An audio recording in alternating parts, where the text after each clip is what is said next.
Takupatsirani kale ma audios awiri amene wandithu ndi ma audios amene ali part of the Confessions of Charles Ben Longwe series pano pa Nyasa VoiceBox, ndipo part 1 ndi part 2 taponya kale pano ndi kumeneko Ben Longwe ndithu anena kale nkhani kuti iwowa zomangonyoza boma mopanda chifukwa asiya, ndipo pano afuna zingokamba chilungamo chokhachokha pamene boma lathu la Malawi pansi pa utsogoleri wa Dr. McCarthy Chakwera likuyendera. Ndi mu part 3 Charles Ben Longwe akuti poyerekeza ndi boma lapita muthalika la DPP limene lapita lija ayi ndithu Olemekezeka Dr. McCarthy Chakwera mtsogoleri wa dziko lino akuyesetsa kuponya chitukuko kuti dziko lino lipite patsogolo. Ndiyeni tikhale limodzi kuti timve kuti Charles Ben Longwe akuti bwanji mu part 3 ya Confessions of Charles Ben Longwe pano pa Nyasa VoiceBox.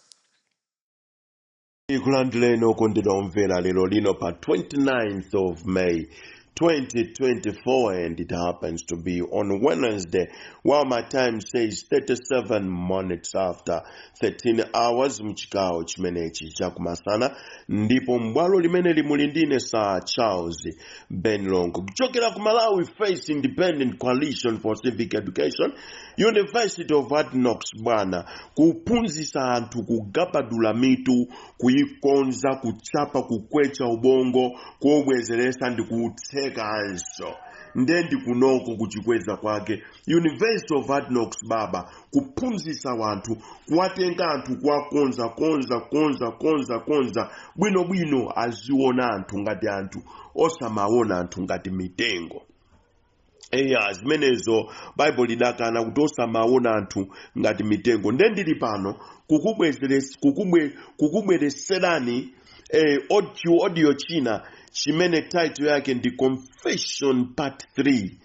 Tinaptusa Confession Part 1, Confession Part 2, this is Confession Part 3.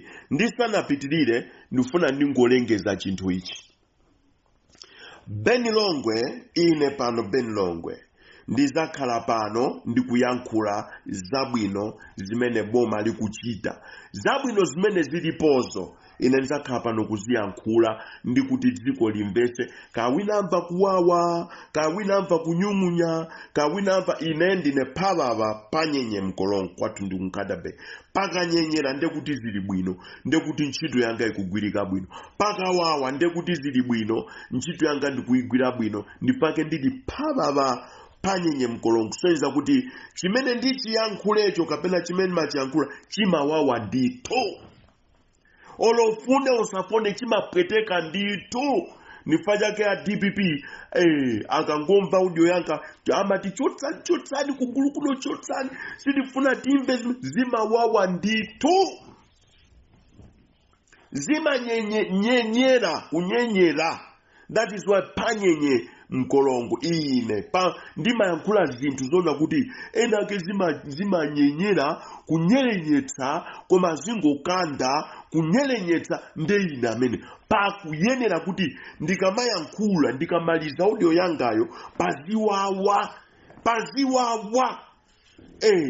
paziwawa muzingokanda kukanda paziwawa kumene ndeine pano phalala panyenye mkolongo kumuzi kwathu nunkatabe galu wankota sakandira pachabe telera nyana bwana pabwalo sakuchoka. Ndendineyo mabwana, ndendatiyayi ndibwereso pano lero lino ndichi audio china chimene chikuti Confession Part 3, kuvomekeza kachitatu mu audio imene, kuvomekeza kapena kuvomereza kachitatu mu audio imene.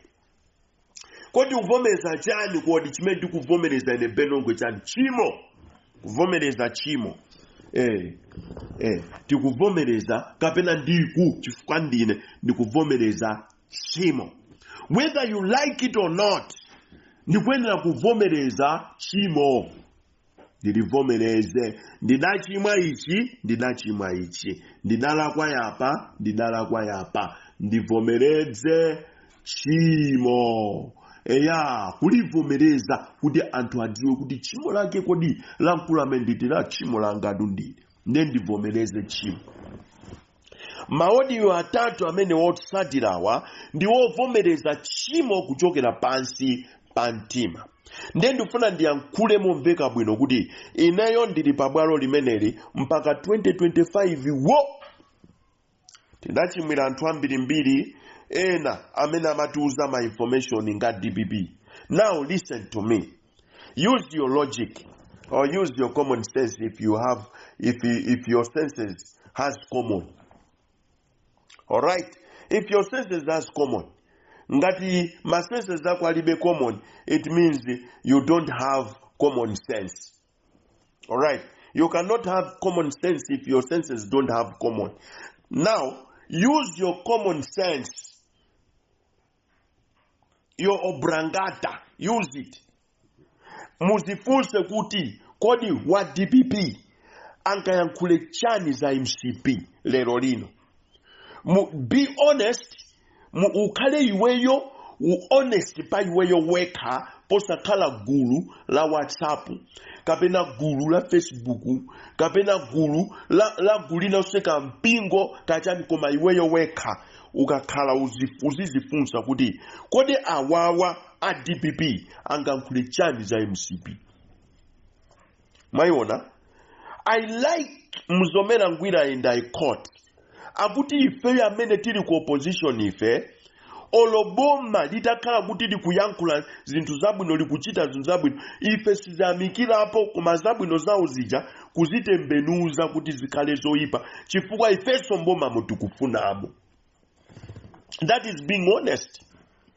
That is the speech ya munthu amene ali ndi conscious, amene amadziwa kuti zimene tikupanga pazi ndizolakwika, tikuzipangabe chifukwa tikufuna chakuti koma ndizolakwika. Confession imene kuvomereza kulakwika. Ndemu kamati kuda Ben Longwe mukuvomereza chani? Ndikuvomereza chimo limene ine ndidachita.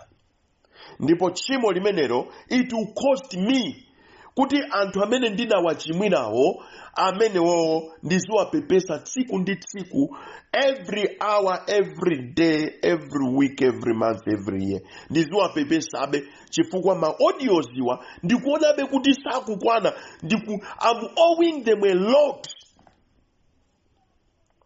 pazifukwa zonena kuti tikalandira call yonena kuti here you could not see amakhala wa DPP speaking against the MCP. Ndeti matika ndira koija pamene pajande kuti ifeyo basi mitima mwamba kudziko anthu akufa ndi njala, kuziko anthu akuvutika, fertilizer akukwera, anthu akumeredwa misonko, akutera chakweraja, sakuyendesa bwino ziko. Ndekuti mtima mwamba ndopeza uyakuimba foni, wina kuti ine ndimagwira ntchito kuseta sunamuonepo, sumudziwa, sinzako, simungajambulise limodzi ndikuposta pa chani pa ma statuses kuti awamagwira ntchito ku state house nde akunduza mavuto ku state house. You won't do that. Maiona akati ndimagwira ntchito ku state house amanoti koma chonde usandiulule amatero. Ine ndimagwira ntchito kweli a 30 koma chonde zinanga ulibise kuti sono ngati ziza chilungamo nde zinano likubisidwa ifwa ja chani. Maiona imeneyo aliyesa azifunse kuti kodi lero lino pamene lafika dziko wa DPP angankhule chani za MCP. Mukuona amenepo ndengati ine ndimapanga za DPP ndimayenera kuti ndiziyankhulabe zimene ndikuzimvazo. Kuno kuli vuto lakuti Chakwera apunthwa, anagwa basi ifeyo pa social media mwaona nali konko anagwa, anapunthwa, anagwa jeket rose madoto okaoka kugwa muntu wankulu ndekuti pa social media anthu kompera manja koma iwe ndendi nzwanya, koma iwe ndendi wani, koma iwe ndendi chancha, things like zimene ndikupanga confess bana pepani amene tidakulakwirani. No say kuyambira kumtunda a Dr. Lazarus McCarthy Chakwera kumabwera onse osatirawa. No say mavuto akuchipani kwanu kachanchani kandizona zimene zonso tisiyeko ngati aliko first dambeko komano kupepesa. Ndi audio emeneyi confession part 3 uvomereza chimo tidalakwa Antu ajamu aja ifeyo ndifaba kini muluzi TV ndefayo dali ku Johnny nde antu maona ngati Johnny ima ankula chilungamo choka ine Ben Longwe ndikhale chisanzo cha anthu amene takhaku ku Johnny ndikumapanga advocate pa social media ndikumayankhula zinthu zina mwa izo kulibeko.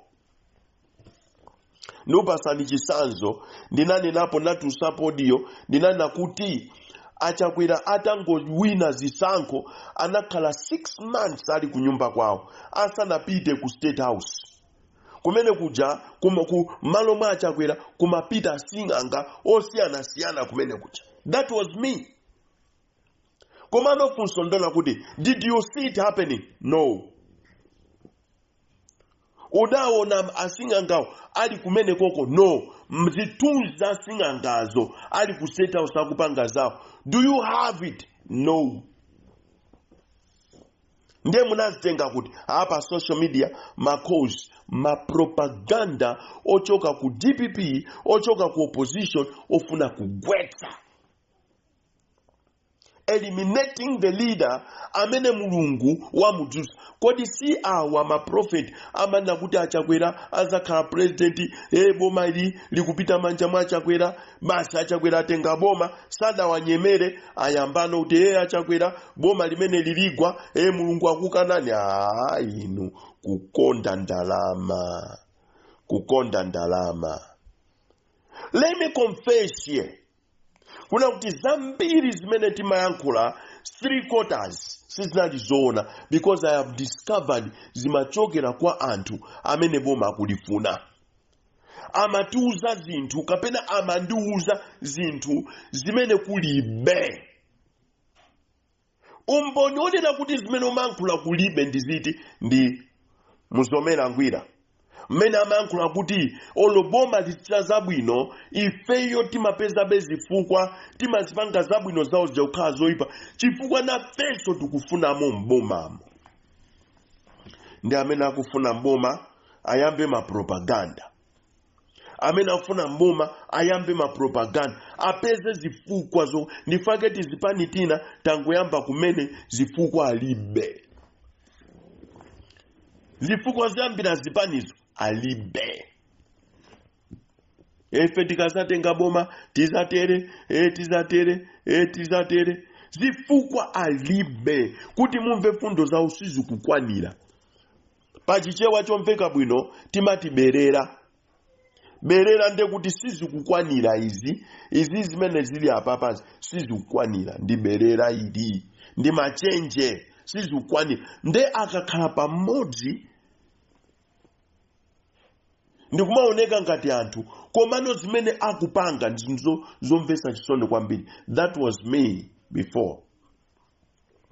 Maiona imeneyo tawina yake enzanga Joel Nkoma pano ndimbusa lu Cape Town Assemblies of God naimba nyimbo nthawi imeneyo nyimbo imene amati ndinali munthu wokonda chamba nali munthu wachiwelewele. It was me. Nali munthu wokonda ofiti waine unalimo. It was koma linali tsiku limodzi ndakumana ndi mamuna wantanda. So izo nali munthu opanga zinthu zosakhala bwino komano atangokumana ndi mamuna wantanda tsiku limodzi life idasintha. Ndifunse iti mukapita ku Yohane chapter 8 verse 32 akuti uzazindikira choonadi ndipo choonadi cho chizakumasula. Lachizungu likuti you shall know the truth and the truth shall set you free. You shall know the truth and the truth shall set you free. What does it mean? It means uyenda mundima kapena waenda mundima kapena uyenda mundima ukuyenda abenga kale mundimamo paka dali pano dakali mundimamo iweyo kungogwiswa ntchito ndionena kuti uzitukwana bomali uzilatira Chakwerawa ine ndikazalowa mboma iwozaka kukanga tudu ndika mulungu ndikumana mizira kuti ndine president wa usauka. mabwana ndinenenso mobwereza lero lino kuti president yekhayo ali president wawo sauka ndi olemera omwe mu dziko la Malawi ndi Dr. Lazarus McCarthy Chakwera. Ndipake zikakuvutani kudera kwanuko mupeza Dr. Lazarus McCarthy Chakwera akutuluka ku State House kuzakuyenderani. Ndipake kuma constituencies a DPP kumene kuli ma members of parliament a DPP Chakwera sada werenge kuti kumene kuja kuli member of parliament wa DPP siningapiteko amapita ndukampasa so member of parliament wa DPP microphone tayankhula ukuti chani. Nde Malawi mwamvapo ma members of parliament at DPP pa misonkhano ya Malawi Congress Party done by Dr. Lazarus McCarthy Chakwera akuyankhula zabwino za Chakwera. Chilungamo chake ndi chimenechi. Akapita parliament mujande koma ku constituency mukaona kuyankhula chilungamo bwana.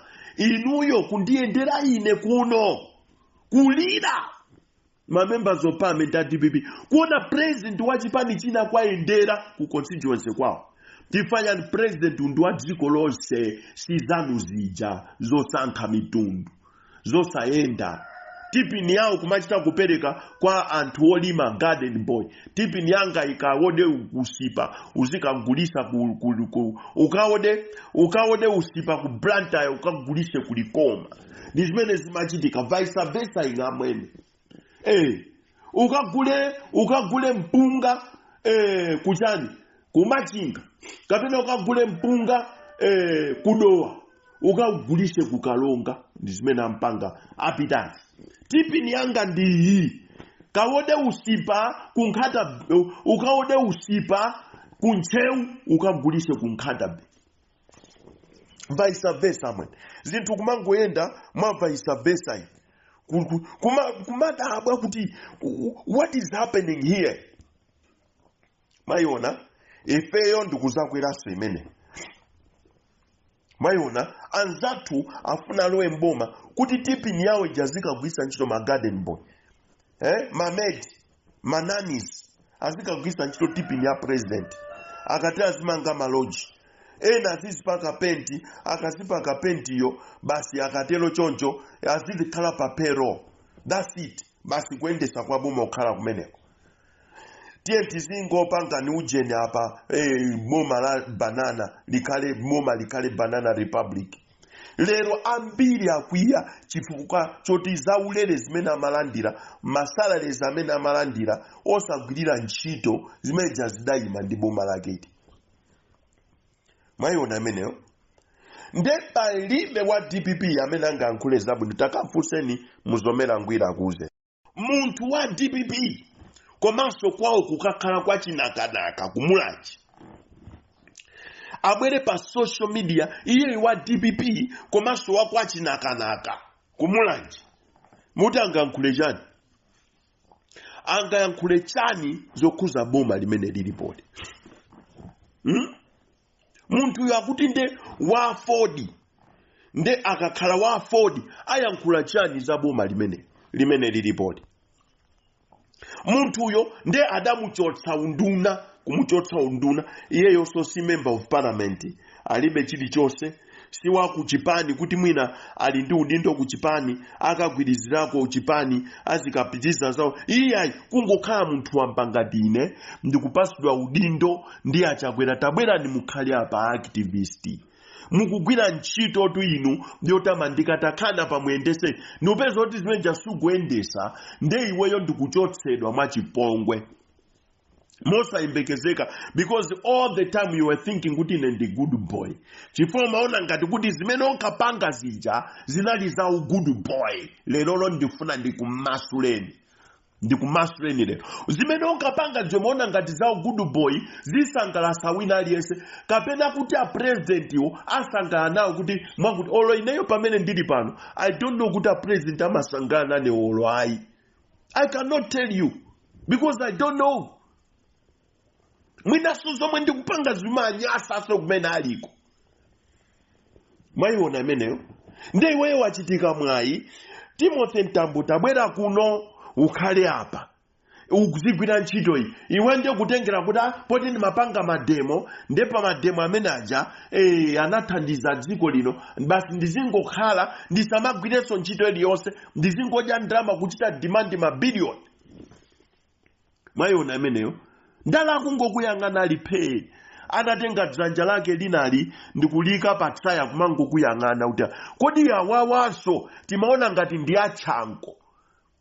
Awa ndi achanko timati ndi achanko to awatu koma ndi apa mulunguzi tu primary school awo kwa mtala ili maona ngati ndi akwa chanko ndi chanko tu ndiyonse chikanda ija ndi chanko mponda bwino chanko kwa mpunga chanko kwa chikowi chanko 3 miles chanko kwa ndanugu kwa tomwalani chanko kwa nyanya chanko aliyesa ngoti cha ngati anthu amene amakhala kuseli kwa yawi amatiti makhala suku yawi timaona ngati ndi achanko iyayi akwa tomwalanya timaona ngati ndi achanko iyayi ndi akwa chikanda chankoyo inango ayandikira kwa chikanda nde Chakwera anatenga udindo nikuna kuti udindo mpaseni wakwa chikanda mpaseni wakwa tomwalani mpaseni uyu wakwa ntalayo mpaseni wakwa likagama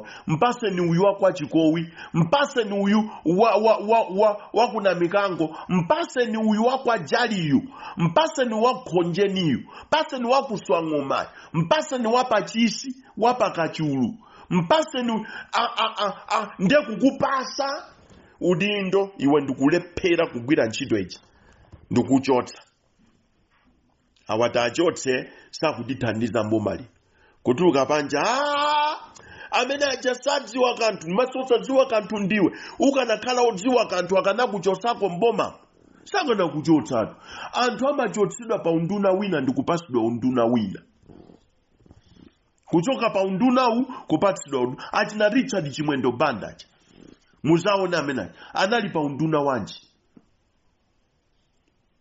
anali pa unduna wanji Richard Chimwendo Banda kuwachosa pa unduna umenewo ndikuwapasa unduna wina chifoti chana akugwira ntchito umachotsedwa pa unduna wina ndikupanga transfer kupasa unduna wina foti iweyo at least ukugwirako ntchito koma iweyo kungokuchosa one out kungokuchosa nthawi imodzi knock out kungugwetera ukakuponya huko kena kozibwera upanda mano wagwa kummenya Chakwera ndi blow imodzi mano ulibe kumana I will do something this kind. I have a vision. I've got an unfinished business in here. Mano ulibe akumnokola Chakwera achotsa mano no matter I still have wares. I have people who are following me. Kodi mandula chiungamo inumana chiungamo imuzinoza chiungamo pano iwe Chakwera si muntu amasewera yayi panopo pano akuchotsa ni mano kuchotsa mano kuchotsa mulibe mano mukungopanga poroso lopanda nalo mano kumapanga misonkhano yopanda mano kumapanga kampeni yopanda mano mulibe Chakwera wachotsa mano ulibe mano nyomata ya ife mwaguli mano mulibe mabwana mano mulibe mayiona ameneyo mano mulibe mano adachuka mano mulibe imejo nde ndikuze Chakwera wachotseratu maaktivista akuchita kusowa zoyankhula amene akuyimira opposition ntchito mapropaganda basi makuti Ben Longwe atisogoza ifeta sogola iwo akubwera mbuyo akuti watsogola ninda akusogoza kuti Ben Longwe akusogoza kuti ine ndili pano bwalo limene sinu kuchoka ena kuyembekeza kuti Ben Longwe tizamuona amene akutani tizamuona amene akubwera pano tizamuona amene akusiya zimenezi amachita mantha ndi malowa musiku wa munzuzu kwa uzanthu ine ndi Ben Longwe kugula zimene ndikugulazo ndikutulukamo ine pano mayiona ameneyo ndipo I'm challenging kuti amene akundifuna andiuze kuti iweyo tikukufuna osandizemberera iyayi kundiuza kuti tikukufuna ndili mdziko momwe muno. Mayiona ameneyo ndili mdziko momwe amene akundifuna kamduze. Komano what I can tell you ndichonena kuti dziko lino limasowekera mtsogoleri ngati Dr. Lazarus McCarthy Chakwera oitana anthu bwerani magride people osaja anthu osagride amitula umbombo bwerani kuno tigwire ntchito apo. Ndokapeza wina afuna kupakula kuno kuma umbombo waonekera wina nangopakula zindrama ba umbombo waone wina kupakula ndama osamagwira ntchito ena tuka mu office mwawo wiki ino kutuluka mu office mwawo kwa anti-corruption bureau. Koma malia tufuna mabilioni mwakuti tigwire ntchito mufuna mabilioni mwapasidwa mabilioni ndi anthu omwe mukwanyozawo akupasani mabilioni oti mugwire ntchito yakukanika nsoni. Kumangoloza zala anthu popanda proof, ma rumors, ma audios ochoka ku UK basi wewe watenga amene basi achilimawa ngakuba amene amangidwe basi akutawa ngakuba ma audios koma timatipusisa mdziko muno chifama tiyankhulisa zosayankhula mdziko muno. Mwayiona ameneyo muli ndi ma plan oti mukapangezana matiyankhulisa zopusa kwambiri. I regret pena I feel like nditampata ngokumbika ndirowe kukanizira zimene zakhazi kutuluka pakamwa chifukwa cha anthu opanga mapropaganda amene maganizo mwawo safunira dziko zabwino. Tikati chichodabwino chokuti boma likachita bwino tiyankhulepo zabwino za boma amabwera hayi iniyo ndekuti pepopo malakwisa kwambiri mufuna mutani kodi. Mayiona ameneyo ndifuna ndikuuzeni kunena kuti dziko lino la Malawi Mulungu wafunisisa kuti liyende ndi anthu amene amadziwa chilungamo. Yes, we are not 100% perfect. Because the perfection comes from God. It is God who perfects you, who makes you pure, and you cannot make yourself holy. God must make you holy. But that holiness comes after confession. When you confess your sins, confessing means acknowledging your wrongs. Acknowledging your wrongs. You must acknowledge your wrongs. I am wrong and I need forgiveness here. God forgive me. Ndinalakwisa mundikhululukire. Mayiona ameneyo. Kuzindikira kuti ndikudya nazo zindinkhumba. Kunyumba kwa atate wanga ziko za kudya zambiri. Chabwino ndikapempha ndikakhale mukhola la kumeneko kusiyana ndi khola la chikunja. Mayiona ameneyo. Ndikakhale khola la kumeneko ndikadya ndi ziweto za kwathu kusiyana ndi kudya ndi ziweto izi. Muone kuti mwana olowerera m'Bible iye ujatalowerera kumene amakadya ndi nkhumba. Zitamuvuta kumakadya ndi nkhumba. Koma atabwerera kwawo bambo yake anamphera ng'ombe kusonyeza kuti kwawoko nkhumbazo kunalibe zinaliko ndi ng'ombezo. Ndekume kunali kusika, kusika and come very low. Kuchoka banja limene kuli ng'ombe ndikakhala ku nkhumba. Ndikumakadya ndi nkhumba. Ndikuona kuti bola ndibwerere ndizikadya ndi ng'ombe. Mayiona ameneyo. Kumambesesa mamu. Have understanding. Osamango yankhulapo yayi. That boy came very low. Ndiena ife tinachoka kubanja kumene ng'ombe ziliko ndikumapita kumabanja kumene kuli nkhumba zokhazoka. Ndikumakadya ndi ng'ombe ndi nkhumba kumene. Iyayi. Muzimvesesa. Atachoka ku nkhumba anabwereraso ku ng'ombe. Bambo yake kumphera ng'ombe anali ndi ng'ombe zochuluka. Nkhumbazo anakazipeza ndena ife tinachoka ku ng'ombe kumapita ku nkhumba kumakadya ndi nkhumba kumene ndikumalira. Mayiona kumalira kumeneko panopo chichonse chimene tikuzala munda chikungovomereza kuona minda imene patalima mwaka nthawi kochepa kulima kuvoma adani ndikudzuka ndikuyamba kukulira wewe ndi zimene tazalira wokalamba azigogo mdziko munomo ine Ben Longwe ndabwerera kulimira anthu azigogo kuona ena kuvutika kuwathandiza kuona kuti zikuteka osabweranso pa social media zikuteka chifukwa chani poyamba paja sizimateka chifukwa timadya ndi nkhumba mwanawe uzakhala chimodzimodzi mene ulilimo ndifuna ndikuuze zimenezo unduna umene ukufuna usuza upeza chifukwa Chakwera is bouncing back akubwerera mbom 2025 people will vote for him chifukwa cha zimene akupanga njanji zimene akumanga zija mablocks a school zipangizo za ulimi akugula zija putting the country together kuti mina economy ya dziko lino ikhoza kuchita buso samango yankula economy yagwa economy ya tengani fertilizer wo cheaper yo chifukwa mkuti uno ndi wakumalawi kuno akudula Mandiva, poti kumala kuno sipanga fertilizer. Maiko amene muliwo amapanga fertilizer. Nde mutenge nyo fertilizer wo cheaper yo kuziko kumene muliko kandi ku South Africa nali konko. Mugule fertilizer mtumize kumala kuno. Nde you must prove to people kuna kuti fertilizer ku South Africa kuna ku cheap. Manimva, osamango yankula bwe ma propaganda nzina zotero mbuzi zato. Sorry, ndalakwisa kukuchulani mbuzi. Maiona, nifake ndaika koza anthu.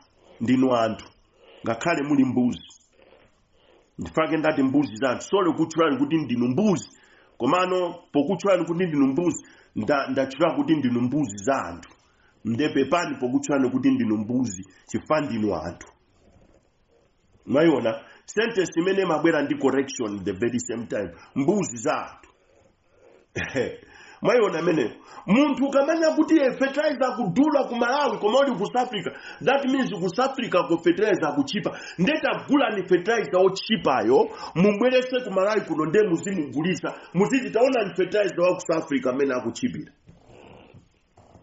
ku Malawi kuno you are comparing ndi Zambia lindi kopa belt amakumba okha kopa belt amakumba okha ndikumaka gulisa amakumba okha kumaka tumiza inu munatenga migodi kupereka kwa mwenye ma Indians mcheo mulirubi akukumba ndamwenye as I'm speaking right now ainyaka kuna makumba mukuba maenda mozemberera koma mwenye anapasidwa nthawi ya DPP10 muzika kumba rubi maiona